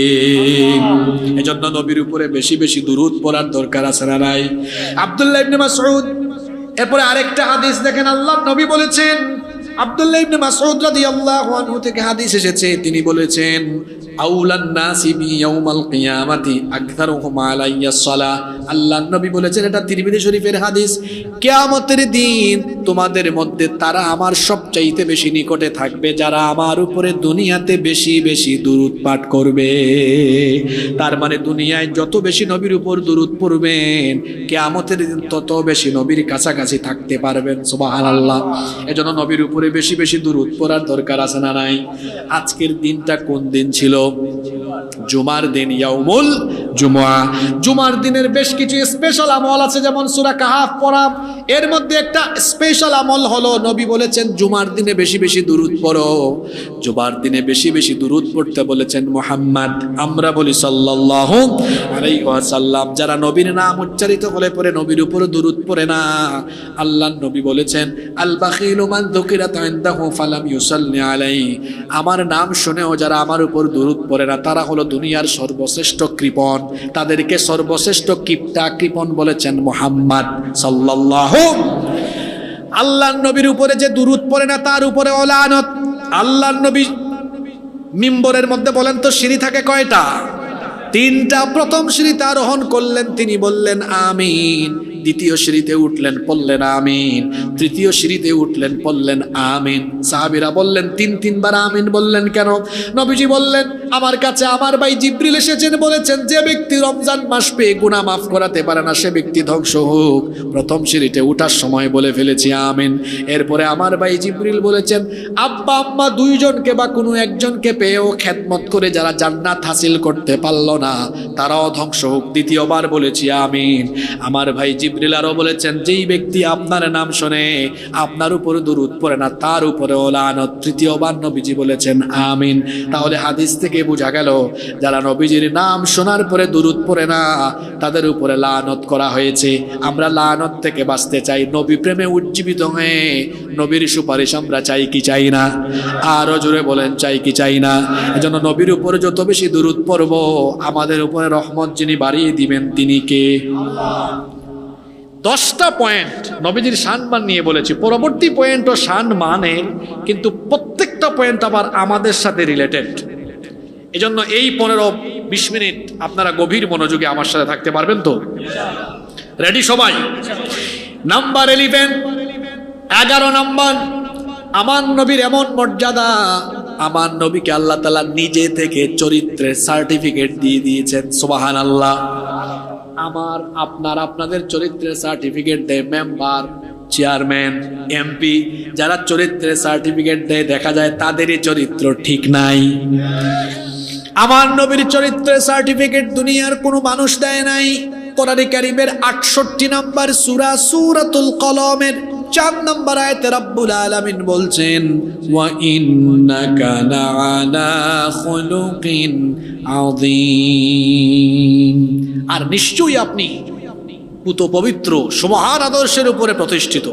এখানে আলেম উলামা যারা আছেন তারা জানেন আযীম শব্দটির বাংলা অর্থ অভিধানে খুললে দেখবেন, অর্থাৎ এর গভীরতা ব্যাপকতা এত বেশি যা নিরূপণ করা যায় না। অর্থাৎ আমার নবীর চরিত্র, আমার নবীর চারিত্রিক মাধুর্যতা হলো এমন কিয়ামত পর্যন্ত এই চরিত্রের মাধুর্যের সৌন্দর্যের গভীরতা কেউ নিরূপণ করতে পারবে না। সুবহানাল্লাহ।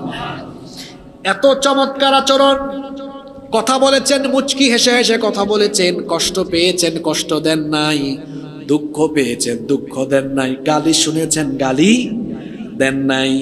আমার নবীর চরিত্র কত সুন্দর ছিল। বর্তমান সময়ের একটা ভয়াবহ ফিতনার নাম হলো ফেসবুকের ফিতনা। মাঝে মাঝে আমরা সময় পাইলে ফেসবুকে ঢুকি আর দেখে মাঝে মাঝে অবাক হই আর আফসোস করি। দেখা যায় অনেক সময় এমন হয় 2 হুজুরের দুইজন ভক্ত একজন আরেকজনের গালি দেয়, আবার দুই দলের দুই সমর্থক একজন আরেকজনের গালি দেয়। এখন দেখা যায় গালি দেওয়ার পরে আরেকজন পাল্টা গালি দেয়। আরে ভাই, আমার নবীর চরিত্র কেমন ছিল দেখেন। কোরআন তেলাওয়াত করবেন, কোরআনের ভেতরে আছে কাফেররা নবীজিকে বলেছে সাহির, জাদুকর, বলেছে কাদ্দাব, মিথ্যাবাদী, বলেছে মাজনুন, বলেছে পাগল, বলেছে শাইর, বলেছে কবি, বলেছে কাহিন, গণক। এই সবগুলো শব্দ তো কোরআনে আছে না নাই? নবীজিকে এতগুলো গালি দিল, বলেন তো নবীজি কি একটা বারো পাল্টা কোনো কাফিরকে একটা গালি দিয়েছেন নাকি? ভালো করে শুনেন, ইসলামী আন্দোলনও যারা করেন গালির জবাবে পাল্টা গালি, কথা বলেন না কেন? গালির জবাবে পাল্টা গালি দিয়েছেন। আপনি নবীজির জীবনী পড়ে দেখবেন, মার খেয়েছেন তখন আল্লাহর নবীর সাথে সাথে কি করেছেন এটাও কইতে পারলেন না। তায়েববাসীরা নবীজিকে মারলো, আর নবীজি কি করেছেন বলেন? কি করেছেন? দোয়া করেছেন, দোয়া করেছেন। আপনি ইসলামী আন্দোলন করবেন তো নবীজি থেকেই তো আপনি শিখবেন। আপনাকে গালি দিবে, কিন্তু আপনার পার্সোনালিটি, ব্যক্তিত্ব হবে এমন, গালি দিবে আপনি বলবেন ভাই আপনার জন্য দোয়া করলাম, আল্লাহ আপনাকে হেদায়েত দান করেন। যুবক ভাইয়েরা, পারবো আমরা? গালির জবাবে গালি না। আমাকে একজন গালি দিয়েছে বলেই কি আমি গালি দিয়ে দিব? এত সহজ, এত সহজ নয়। আমাকে গালি দিতেই পারে, আমাকে গালি দিবে। আল্লাহ তো আমাকে শিখিয়ে দিয়েছেন যে মূর্খের সাথে তর্ক করো না। ওয়া ইযা খাতাবাহুমুল জাহিলুনা ক্বালু সালামা, সালাম দাও, কেটে পড়ো, এর সাথে তর্ক করো না। মনে রাখবেন, কথার আরেক নাম লতা। এটা বললেই শুধু বাড়ে। গোবরে যেমন নাড়া দিলে দুর্গন্ধ বাড়ে, ঠিক তেমনি গালির জবাবে গালি দিলে ঝগড়া আরো বাড়ে। গালি দিবেন, বিশেষ করে যারা ইসলামী আন্দোলন করেন, নিজেদেরকে সংশোধন করেন। গালিগালাজ করা এটা ইসলামী আন্দোলনের নেতা কর্মীর স্বভাব নয়। মনে রাখবেন, তর্ক দিয়ে দুনিয়াতে বিজয়ী হওয়া যায় না, আদর্শ দিয়ে দুনিয়াতে বিজয়ী হওয়া যায়। কি দিয়ে বিজয়ী হওয়া যায়? ওরা আমাদেরকে গালি দিবে, আর আমরা তার বিপরীতে আমাদের আদর্শ দিয়ে পৃথিবীকে জয় করে নিব ইনশাআল্লাহ। গালি শুনতে শুনতেই তো আমরা এগিয়ে গিয়েছি। কম গালি শুনছি নাকি আমরা? আমরা মৌলবাদী, আমাদেরকে গালি দেয় আমরা জঙ্গিবাদী, আমাদেরকে গালি দেয় কত কিছু। হ্যাঁ, মাঝখান দিয়ে আমাদেরকে কত কিছু বলে, পাকিস্তানি রাজাকার। ভাই পাসপোর্ট তো আছে, একটু চেক করে দেখেন তো কোনোদিন পাকিস্তান গিয়েছি কিনা। আমার পাসপোর্টে তো আলহামদুলিল্লাহ অনেকগুলো সিল আছে, অনেক সফর হয়েছে, কোনো পাকিস্তানি সিল তো নাই। কিন্তু আমাদের যে সকল বন্ধুরা আমাদেরকে পাকিস্তানি রাজাকার বলে, তাদের পাসপোর্ট চেক করলে দেখা যাবে ভারতীয় সিল আর সিল। আমরা পাকিস্তানি রাজাকার নই গো, বরং আমাদেরকে যারা পাকিস্তানি রাজাকার বলে পাসপোর্ট একটু জনগণের সামনে নিয়ে আসতে দেখা যাবে প্রত্যেকটা এক একটা ভারতীয় রাজাকার। আমাদেরকে এত গালি দেয় কেন? কারণটা কি? কারণটা কি বলবো? কারণটা কোরআন শরীফে আছে। কারণটা কি? ওয়ামা নাকামু মিনহুম ইল্লা আন ইউমিনু বিল্লাহিল। আমরা কোনো নেতার গুণগান গাই না, নেত্রীর গুণগান গাই না, আমরা মানুষের তৈরি করা আইন প্রতিষ্ঠা করতে চাই না, আমরা আইন চাই কার? এটাই অপরাধ, আর কোনো অপরাধ নাই, আর কোনো অপরাধ নাই। আমার রসুলকে গালি দিয়েছে কেন? নবীজির অপরাধটা কি? তিনি বলেছেন লাত, মানাত, উজ্জা, হুবল 360 মূর্তির পূজাবাদ, এখানে আবু জেহেলের হুকুমবাদ, এখানে হুকুম চলবে কার? আপনি নামাজ রোজার কথা বলবেন, কেউ আপনারা খারাপ বলবে না। এই যে আমি এতক্ষণ নবীর শান মান বলছি না, আশেপাশে সবাই যারা শুনছে হুজুরটা খুব ভালো রে, খুব মিষ্টি কণ্ঠে অনেক কিছু বলে গেছে, এখন যদি খালি বলি জমিন যার, আইন চলবে। দেখছো কারবার হুজুরটা কি আরম্ভ করলো, এতক্ষণ তো লাইনেই ছিল, চলে গেছে বেলাই নেই। হুজুর লাইনে আছে, আপনার মগজ বেলাইনে চলে গেছে। কারণ আল্লাহর নবীর জিন্দেগি স্টাডি করে দেখেন, নবীজি 13 বছর মক্কায় মার খেয়েছেন, মদিনায় গিয়ে 10 বছর রাষ্ট্র পরিচালনা করেছেন। সুতরাং যেই নবীর সম্মান বলে, যেই নবীর সম্মান বলে নবী প্রেমে আমরা উজ্জীবিত হয়েছি, সেই নবীর 10 বছরের মাদানী জীবনকে অনুসরণ করে আমরাও আল্লাহর জমিনে আল্লাহর দ্বীন প্রতিষ্ঠার জন্য শপথ নিয়েছি। সম্মানিত উপস্থিতি, কষ্ট হচ্ছে আপনাদের? আমরা 11 নম্বর পয়েন্টে ছিলাম। পয়েন্টটা জানি কি ছিল? নবীর চরিত্রের সার্টিফিকেট দিয়েছেন স্বয়ং যিনি, তিনি কে? আর এমন এক চরিত্র সকলের জন্যই সেখানে আদর্শ আছে। এজন্য রব্বুল আলামিন কোরআনুল কারীমের 33 নম্বর সূরা সূরাতুল আহজাবের 21 নম্বর আয়াতে বলছেন, আয়াতটা আপনাদের পরিচিত, এজন্য আপনারা আমার সাথে বলেন, লাকাদ কানা লাকুম ফি রাসূলিল্লাহি উসওয়াতুন হাসানাতুল লিমান কানা ইয়ারজুল্লাহা ওয়াল ইয়াউমাল আখিরা ওয়া যাকারাল্লাহা কাসীরা। তোমাদের মধ্যে যারা আল্লাহকে অধিক স্মরণ করে এবং আখিরাতের আশা রাখে তাদের জন্য রাসূলের জীবনেই রয়েছে সর্বোত্তম আদর্শের নমুনা। একজন শিশুর জন্য নবীজির আদর্শ আছে না নাই? কিশোরের জন্য আছে, তরুণের জন্য আছে, যুবকের জন্য আছে। আমার যুবক ভাইয়েরা, এই যৌবনের বয়সে আল্লাহর নবীকে কেমনে অনুসরণ করবেন? এই যৌবন বয়সে অকর্মার ঢেকি হওয়া যাবে না। যৌবন বয়সে নিজেকে কর্মদীপ্ত বানান, নিজেকে পরিশ্রমের কাতারে নিয়ে যান। আল্লাহর নবী যখন তরুণ, সেই তরুণ বয়স থেকে আল্লাহর নবী তিনি বিভিন্ন কাজে নিযুক্ত হয়েছেন। আল্লাহর নবী নিজেই বলেছেন, আমি মাত্র কয়েক রাতের বিনিময়ে অনেকের ছাগল চড়িয়েছি, বকরি চড়িয়েছি। নবীজির বয়স যখন 25 বছর, তখন তিনি আম্মাজান খাদিজা আত-তাহেরার সাথে বিয়ে হয় নাই। বিয়ে হওয়ার আগেই তিনি তার ব্যবসায়িক কাজে নিযুক্ত হয়েছিলেন। তার মানে বোঝা গেল যৌবন বয়স থেকে আল্লাহর নবী সৎভাবে ব্যবসা বাণিজ্য করে সবার কাছে তিনি পরিচিত হয়েছেন, যার কারণে সবাই বলতো, তুমি তো শুধু মুহাম্মদ নও, তুমি হচ্ছ আল আমিন। আল্লাহর নবীকে আল আমিন উপাধি তারা দিয়েছিল।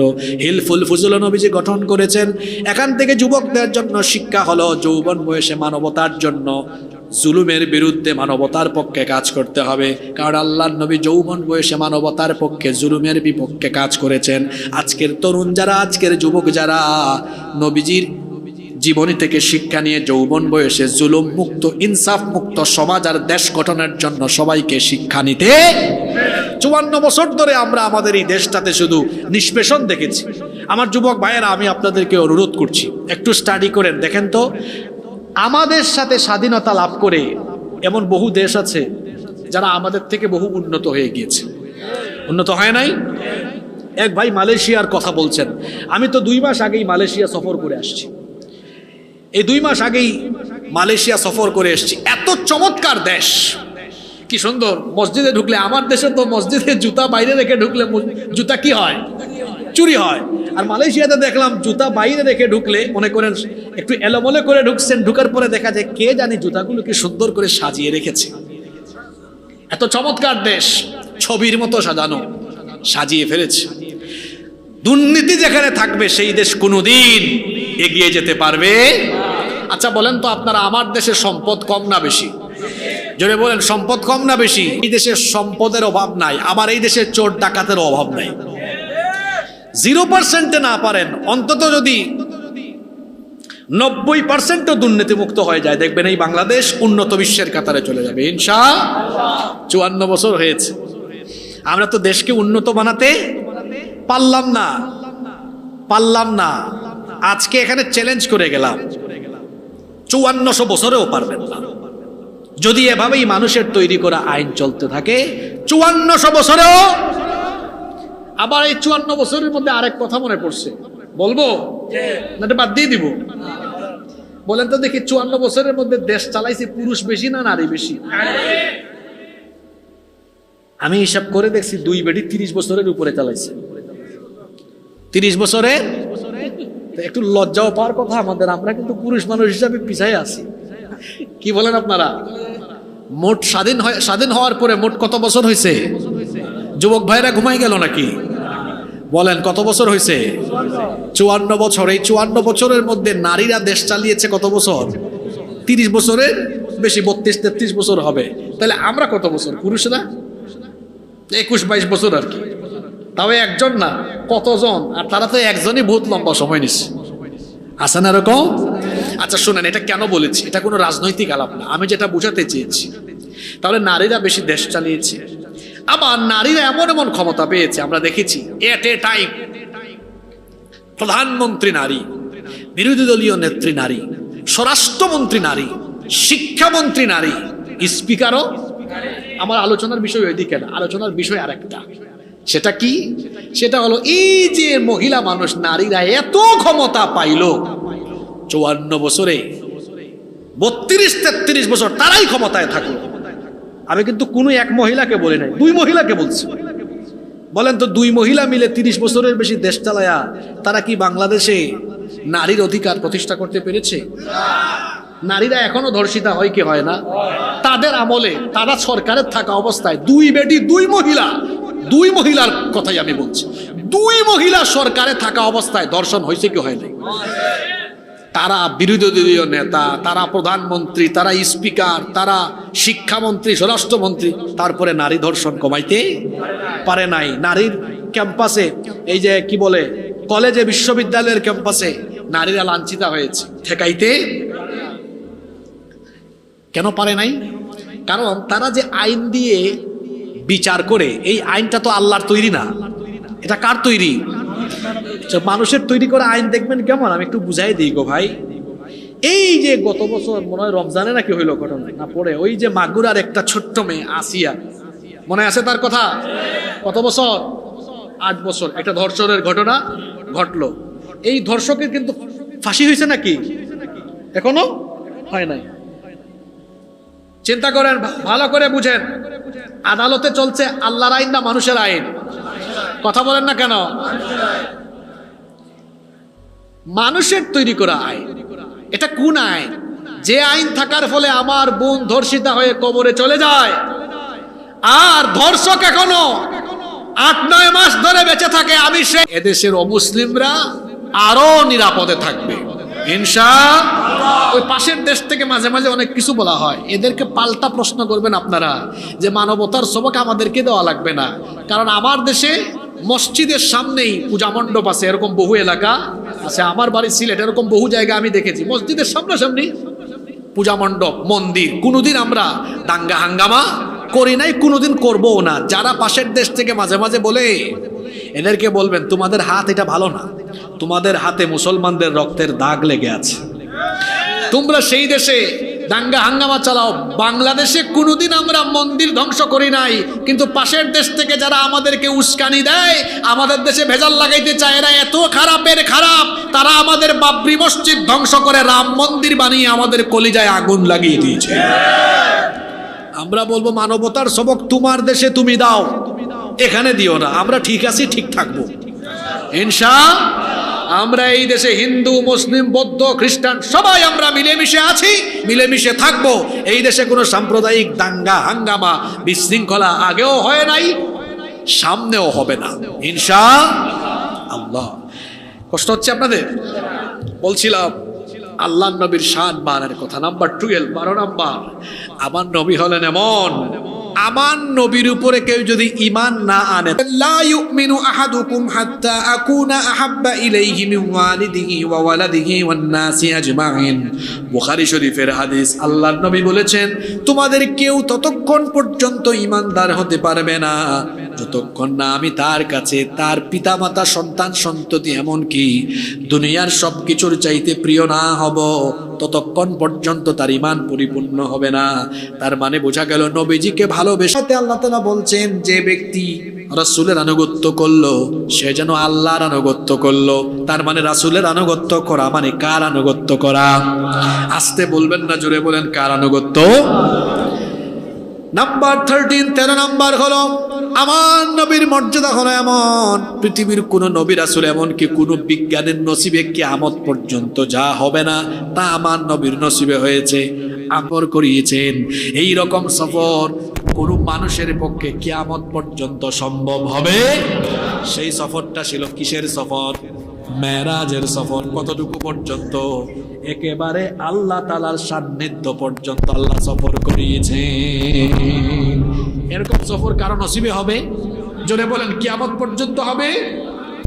14 নাম্বার, আল্লাহ নবীর এমন মর্যাদা, সম্মান হলো এমন, আল্লাহ নবীকে কেউ যখন গালি দেয়, যদিও নবী নিজে গালির জবাব দেন না, কিন্তু আল্লাহ এমন নবীজিকে গালি দিলে সাথে সাথে যিনি গালির জবাব দিয়ে দেন তিনি কে? এক কুখ্যাত কাফেরের নামে কোরআনে সূরা আছে, কোরআনে 114টা সূরা আছে। এই একমাত্র কাফের যার নামে কোরআনে সূরা আছে, এই কাফের ছাড়া অন্য কোনো কাফের নামে কোরআনে সূরা নাই। সেই কাফের নাম হলো আবু লাহাব। সেই কাফের নাম হলো, এই আবু লাহাবের নামে আছে সূরা লাহাব। এটা কখন নাজিল হলো? সে যখন নবীজিকে গালি দিয়েছিল। কখন গালিটা দিয়েছিল? যখন 3 দাওয়াতি কাজ আরম্ভ করে 3 বছর শেষ হলো, আল্লাহর নবীকে আল্লাহ আদেশ দিলেন, ওয়া আনদির আশিরাতাকাল আকরাবিন।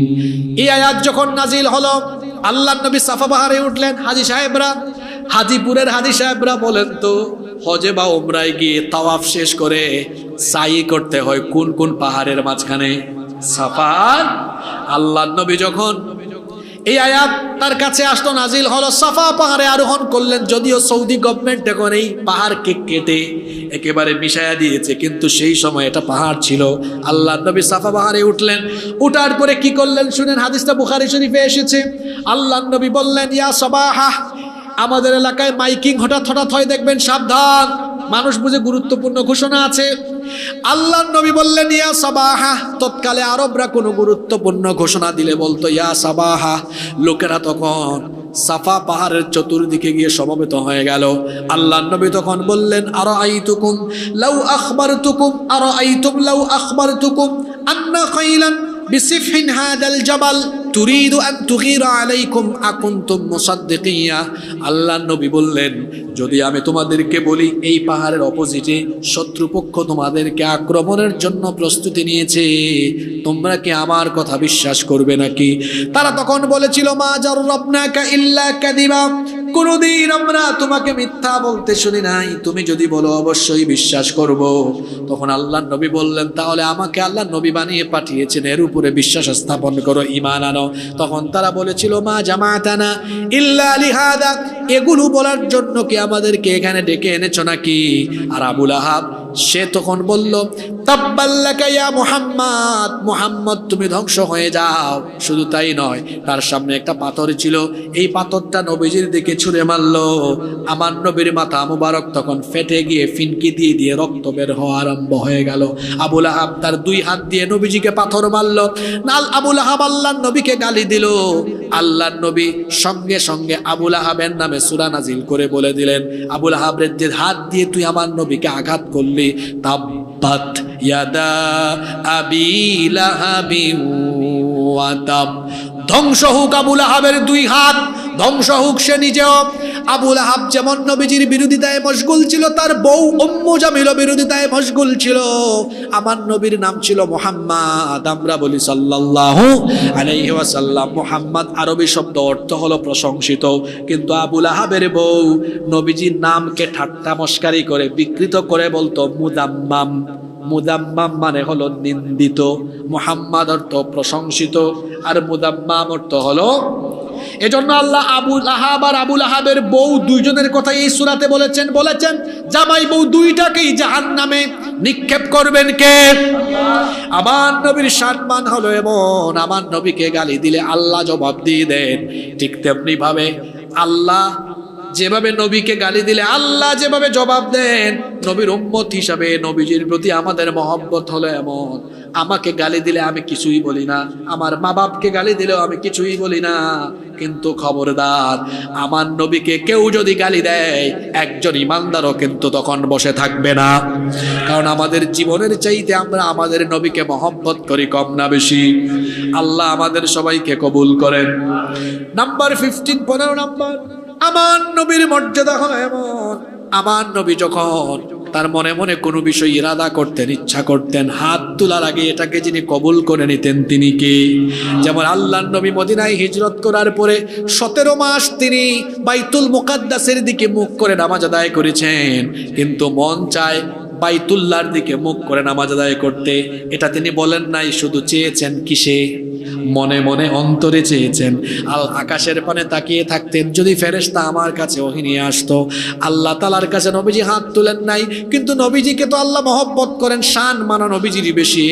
আল্লাহ তাআলা আয়াত নাজিল করে দিলেন, কাদ নারা তাকাল্লুবা ওয়াজহিকা ফিস সামা, অবশ্যই আমি দেখতে পেয়েছি আপনি যে বারবার আকাশের পানে তাকান, অপেক্ষায় আছেন কখন আমি কিবলা পরিবর্তনের আদেশ দেই। নবী গো, আপনার মনের আশা আশা পূরণ করে দিলাম। ফালানুওয়াল্লিয়ান্নাকা কিবলাতান তারদাহা ফাওয়াল্লি ওয়াজহাকা শাতরাল মাসজিদিল হারাম। এই আয়াত নাজিল হয়েছিল সেই সময় বানি সালমার এলাকায়। আল্লাহর নবী জোহরের নামাজে মসজিদে দাঁড়িয়েছিলেন। জোহরের নামাজের ফরজ হলো কয় রাকাত? আসতে বলবেন না, জোরে বলেন কয় রাকাত? 2 রাকাত নামাজ আদায় করেছেন। এর মধ্যেই ওহী নাজিল হয়ে গেল। আল্লাহর নবীর সঙ্গে সঙ্গেই 3 নাম্বার রাকাত তিনি সঙ্গে সঙ্গেই বাইতুল মাকদিস থেকে কিবলা ঘুরায় নিলেন, মুখ ঘুরায় নিলেন বাইতুল্লাহর দিকে। এই মসজিদ এখনো কিন্তু আছে, মসজিদের নাম হলো মসজিদে কিবলাতাইন। এরপরে এমন অবস্থা হয়েছিল, হাদিস শরীফে এসেছে, কিবলা পরিবর্তনের খবর তখন তো মিডিয়া ছিল না, টিভি ছিল না, ফেসবুক ছিল না, মুখে মুখে লুকে মুখে আস্তে আস্তে ছড়িয়ে গিয়েছে। একজন সাহাবী বলছেন, কোন এলাকায় নামাজ হচ্ছিল, লোকেরা রুকু দিচ্ছিল বাইতুল মুকাদ্দাসের দিকে। এক লোক এসে বলল, কিবলা পরিবর্তন হয়েছে, বাইতুল্লাহর দিকে কিবলা। রুকু অবস্থায় সাথে সাথে তারা মুখ ঘুরিয়ে বাইতুল্লাহর দিকে মুখ ঘুরিয়েছেন। সুবহানাল্লাহ। মসজিদে কুবায় এই খবর গিয়েছে পরদিন ফজরের নামাজে। কোন মসজিদ? মসজিদে কুবায়, কুবার মসজিদে এই খবর গিয়েছে পরের দিন ফজরের নামাজে। সেই সময় ফজরের নামাজে তারা কিবলা ঘুরিয়ে নিয়েছেন, কিবলা ঘুরিয়ে নিয়েছেন মসজিদে আকসা থেকে তারা বাইতুল্লাহর দিকে। এইভাবে করে আল্লাহর নবীকে আল্লাহ এত মর্যাদা দিয়েছেন। নবীজি মনে মনে যেটা চেয়েছেন হাত তোলার আগেই সেই আশাকে যিনি পূরণ করে দিয়েছেন তিনি কে? আর কয়টা পয়েন্ট বাকি আছে? 2টা পয়েন্ট। নাম্বার 16, 16 নম্বর, আমার নবীকে আল্লাহ তাআলা লেজিসলেটিভ পাওয়ার দিয়েছেন। তার মুখের কথা আইন হয়ে যায়। তিনি যখন কোনোটা হা বলেন সেটা হালাল হয়ে যায়, যখন না বলেন সেটা হারাম হয়ে যায়। সুবহানাল্লাহ পড়বেন না? আল্লাহ তাআলা বলেছেন, মা আতাকুমুর রাসূলু ফাখুদুহু ওয়া মা নাহাকুম আনহু ফান্তাহু। আমার নবী যেটা বলেছেন সেটা করো, যেটা করতে নিষেধ করেছেন সেটা বর্জন করো। আমার নবীর মুখের কথাকে আইন বানিয়ে দিয়েছেন কে? আসতে বলবেন না, জোরে বলেন, আমার নবীর মুখের কথাকে যিনি আইন বানিয়ে দিয়েছেন তিনি কে? সুতরাং নবী যা করেছেন সেটাই করব, নবী যা করেন নাই সেটা আমরা করব। আল্লাহর নবী কি করেছেন আর কি করেন নাই সেটাই তো জানতে হবে। মনোযোগ আছে? 7-8 মিনিট থাকা যাবে না? আল্লাহর নবী কি করেছেন? আল্লাহর নবী যা করেছেন সব করব, যা করেন নাই তা করব না। আচ্ছা বলেন তো দেখি, আল্লাহর নবী এই জমিনে কার আইন প্রতিষ্ঠার কাজ করেছেন? এখন আওয়াজ এত ছোট হলো কেন? কার আইন? আল্লাহর নবী রাজনীতি করেছেন কার জন্য? অনেক মূর্খ আছে কই ইসলামের ভেতরে রাজনীতি নাই। গাধা, ইসলামে যদি রাজনীতি না থাকে তাহলে রাসূল 10 বছর রাষ্ট্রপ্রধান হয়ে রাষ্ট্র পরিচালনা করলেন কিভাবে? জবাব আছে কোনো? আল্লাহর নবী 1-2 বছর নয়, কত বছর রাষ্ট্রপ্রধান ছিলেন। তবে আল্লাহর নবী কিন্তু মসজিদের ইমামও ছিলেন। কি ছিলেন? আবার ছিলেন রাষ্ট্রেরও ইমাম। আবার যে কোরআন আমাদের কাছে আছে, এই কোরআন নবীজি মসজিদে তিলাওয়াত করতেন নামাজে, আর সমাজ, রাষ্ট্র, আদালত, দেশ পরিচালনা করতেন। আবার কোন কিতাব দিয়ে? অন্য কোন সংবিধান দিয়ে? কোন কিতাব দিয়ে? জোরে বলেন, কোন কিতাব দিয়ে? তাইলে নবীজির মুখের কথা তো আইন, আর নবীজিকে অনুসরণ করা উম্মত হিসাবে আমার দায়িত্ব। তো নবীজি কার আইন প্রতিষ্ঠার কাজ করেছেন? বয়স্ক চাচারা যদি জবাব নাও দেন আমার আপত্তি নেই, তারা যে এত রাত পর্যন্ত আছেন এটাই সুবহানাল্লাহ। যুবক ভাইরা এবার বলেন, আপনি নবীর উম্মত, আপনি হলেন এই নবীর অনুসারী। এখন বলেন তো আমার যুবক ভাইরা, নবী আল্লাহর আইন প্রতিষ্ঠার কাজ করেছেন, আমার যুবক ভাইরা বলেন আমরা কি নেতা খেতা, নেতা নেত্রীর আইন প্রতিষ্ঠার কাজ করব না আল্লাহর আইন প্রতিষ্ঠার কাজ করব? জোরে বলেন, কার আইন? কার আইন? আল্লাহর আইন। নেতা নেত্রীর জন্য রক্ত ঝরলে ফায়দা নাই, নেতা নেত্রীর জন্য ঘাম ঝরালে ফায়দা নাই। আর আল্লাহর জন্য, আল্লাহ রসুলের জন্য, কোরআন হাদিসের জন্য যত ফুটা ঘাম ঝরবে, যত ফুটা রক্ত ঝরবে, কিয়ামতের ময়দানে সেগুলো আমার পক্ষে কথা বলবে। এজন্য আমরা থাকবো আল্লাহ আর তার রসুলের পক্ষে। যুবক তরুণ ভাইরা রাজি আছেন? আমি আগেই বলেছি, আমিও তো আপনাদের মতো যুবক। আমরা কোনো নেতা নেত্রীর চামচামি করব না, আমরা আল্লাহ আর তার রাসূলের পক্ষে থাকবো। আমি কিন্তু এখানে কোনো দলের পক্ষে থাকতে আপনাকে বলি নাই, আমি জাস্ট বলেছি আল্লাহর পক্ষে, রসুলের পক্ষে। এখন মাহফিল শেষ হবে, মাহফিল শেষ হওয়ার পরে কিন্তু প্রতি এলাকায় 2-3 দিন মাহফিল নিয়ে আলোচনা হয়, পর্যালোচনা হয়। কি আলোচনা হলো? হয় না? এটা আমরা জানি। তো তখন যদি আপনাদেরকে কেউ বলে যে তোমরা তো এমন হুজুর আনছো সব আমাদের আর আমাদের দলের বিরুদ্ধে বলে গিয়েছেন, আপনি বলবেন হুজুর তো কোনো দলের নাম বলেন নাই, তাহলে আপনি আপনার নিজের দলের কান্দে এটা জোর করে নিয়ে গেছেন কেন? হুজুর বলেছেন কোরআন হাদিসের পক্ষে থাকতে, সুতরাং যে দলে কোরআন হাদিস আছে সেই দলে আমরা আছি, যেই দলে কোরআন হাদিস নাই সেই দলের সাথে আমার কোনো সম্পর্ক নাই। এখন আমি কি কোনো দলের নাম বলেছি? তা আপনার দলে কোরআন হাদিস থাকলে আমি আছি, আপনার দলে নাই আমিও। আমরা কোনো দল মত এর পক্ষে না, আমরা কোরআন হাদিসের পক্ষে। রাজি আছেন সবাই? আল্লাহ রসুলের সাহাবীরা বদরে, উহুদে, খন্দকে, খায়বারে রক্ত দিয়েছেন নেতা নেত্রী আদর্শ প্রতিষ্ঠার জন্য না আল্লাহর দ্বীন প্রতিষ্ঠার জন্য?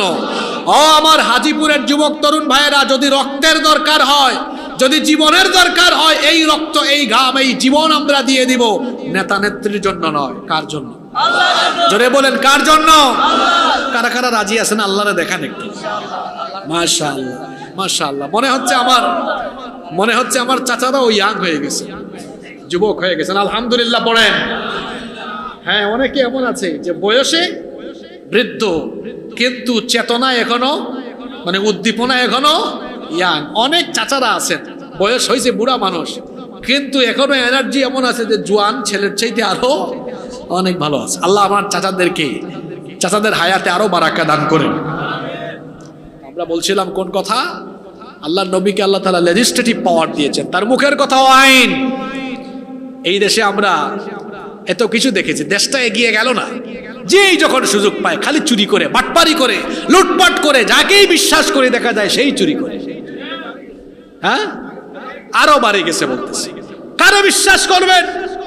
এজন্য আমরা বলতে চাই, সব দেখে ফেলেছি, সব দেখে ফেলেছি, আমরা এবার একবার আল্লাহর কোরআনের শাসন দেখতে চাই। আপনারা চান কি চান না? 54 বছর তো সব দেখছেন আপনারা, একটা জিনিস দেখেন নাই, আল কোরআনের শাসন। এটা আপনারা দেখতে চান তো? সবাই দেখতে চান তো? কারা কারা চান না হাত তুলেন। মাশাআল্লাহ, মনোযোগ আছে। আল্লাহ আমাদের মনোবাসনা পূরণ করেন, আমাদের সবাইকে আল্লাহ কোরআনের জন্য কবুল করেন। এবার শেষ পয়েন্ট বলি, কষ্ট হচ্ছে না তো? পৃথিবীর সব নবী রাসূলদেরকে আল্লাহ তাআলা পাঠিয়েছেন, আর নবী রাসূলদেরকে আল্লাহ মুজিজা দিয়েছেন, কিন্তু যে নবী যখন দুনিয়া থেকে চলে গিয়েছেন মুজিজার পাওয়ারও শেষ হয়েছে। যেমন মুসা নবী লাঠি ছিল না, হাত থেকে ফেললে কি হয়ে যেত? এখন ওই লাঠি যদি কেউ ফেলে দেয়, এটা কি এক আঙ্গুল সাপ হবে নাকি? নবীও চলে গিয়েছেন, মুজিজার পাওয়ারও। আর আমার নবীকে তো আল্লাহ অনেক মুজিজা দিয়েছেন, মুজিজা নিয়ে অনেক কিতাব লেখা আছে, অনেক মুজিজা। আমার নবীকে গাছও সালাম দিত, পাথরও সালাম দিত। সুবহানাল্লাহ, আমার নবীর অনেক মুজিজা। আমি আপনি আঙ্গুল তুললে কিছুই হয় না, আর আমার নবী আকাশের দিকে আঙ্গুল তুললে আঙ্গুলের ইশারায় আকাশের চাঁদকে 2 টুকরা করে দিয়েছেন কে? আমার নবী অন্ধকার রাতে যখন একটু হেসেছেন, এই হাসির ফলে দেখা গিয়েছে আল্লাহর নবীর দাঁতের আলোতে, সৌন্দর্যের আলোতে অন্ধকার রাস্তাও আলোকিত হয়ে গিয়েছে। আমার নবীর এমন অনেক মুজিজা ছিল, এর মধ্যে শ্রেষ্ঠ মুজিজার নাম হলো কোরআনে কারীম। আমার নবী দুনিয়া থেকে চলে গিয়েছেন, রওজা শরীফে আরাম ফরমাচ্ছেন, মাকবারার মধ্যে আরাম ফরমাচ্ছেন, কিন্তু বলেন তো নবীজির রেখে যাওয়া মুজিজা, কোরআনের আকর্ষণ কি কমে গিয়েছে নাকি? কার্যকারিতা কমে গিয়েছে নাকি? এই আজকের আয়োজনটা হলো কোরআনের আয়োজন, তার মানে কোরআনের আকর্ষণ কমে নাই। কিয়ামত পর্যন্ত কোরআনের আকর্ষণ ফুরাবে না, এভাবে কিয়ামত পর্যন্ত আল্লাহর কোরআন থাকবে। আর এটাকে যিনি হেফাজতের দায়িত্ব নিয়েছেন তিনি কে? ইন্না নাহনু নাযালনা যিকরা ওয়া ইন্না লাহু লাহাফিযুন। এই কোরআন হেফাজতের দায়িত্ব কার? আল্লাহ। যে কোন ইউনিভার্সিটিতে কোরআন অবমাননা হইল? নর্থ সাউথ ইউনিভার্সিটিতে, এই নর্থ সাউথ ইউনিভার্সিটিতে কোরআন অবমাননা হয়েছে, জানেন তো আপনারা? অপূর্ব পাল। আমরা সরকারকে বলবো তাকে দৃষ্টান্তমূলক শাস্তি দিতে হবে। আর আমরা বলবো এই কোরআনের সাথে দুশ্মনী করে লাভ নাই। এই কোরআনকে কিয়ামত পর্যন্ত হেফাজত করবেন কে? এটা দুই ভাবে হেফাজত হচ্ছে। কয় ভাবে? এক, এটা লৌহে মাহফুজে সংরক্ষণ করে রেখেছেন কে? আরেকটা পদ্ধতি আছে, সেটা হলো হিফজের পদ্ধতি। কোরআনে কারিমের হাফেজের সংখ্যা কত? কোটি কোটি। আচ্ছা বলেন তো, আপনাদের ইউনিয়নের নাম কি? বাকই, মাখরাজ, ঠিক আছে, বাকই। বাকই, এই বাকই ইউনিয়নে তাওরাত, জাবুর, ইনজিল, গীতা, বেদ, রামায়ণ মানে অন্য কোন কিতাবের হাফেজ আছে নাকি? এই ইউনিয়নে কোরআনের হাফেজ কত? হ্যাঁ, শত শত। এটাই তো বলতেছি, the number of the people who have memorized the holy book Quran is countless. কোরআনকে এত সংখ্যক আল্লাহর বান্দা মুখস্থ করেছে যা আপনি গুনে গুনে শেষ করতে পারবেন না। সারা পৃথিবীতে কোটি কোটি হাফেজ আছে, বাংলাদেশে তো লক্ষ লক্ষ। আর বাংলাদেশের হাফেজরা যে মেধাবী, যেখানেই কোনো কম্পিটিশনে যায় সব দেশের প্রতিযোগীকে পিছনে ফেলায় দিয়ে এরা বিশ্ব চ্যাম্পিয়ন হয়ে যায়। তাহলে এই কোরআনকে হিফজের মাধ্যমেও সংরক্ষণ করে রেখেছেন কে? এখন যারা কোরআনের সাথে দুশ্মনী করে, যারা কোরআনকে পায়ের তলায় ফেলায়, তোমরা দুশ্মনী করতে করতে যদি কোরআনকে পুরাইয়াও ফেলো, কোরআন শেষ করতে পারবা না। ওই যে আরেক লোক হিন্দু, লোকটা হিন্দু হইল, লিখছে কিন্তু গাইছে কিন্তু খুব ভালো। যদি আগুন লেগে ধ্বংস হয়ে যায়, যদি আগুন লেগে যায় পুড়ে যায় পৃথিবীর সব বইয়ের দোকান, বিশ্ব থেকে হারাবে না, বিশ্ব থেকে হারাবে না পবিত্র কোরআন। করবে কেমন করে কোরআন ধ্বংস আগুনের তেজ, করবে কেমন করে কোরআন ধ্বংস আগুনের তেজ।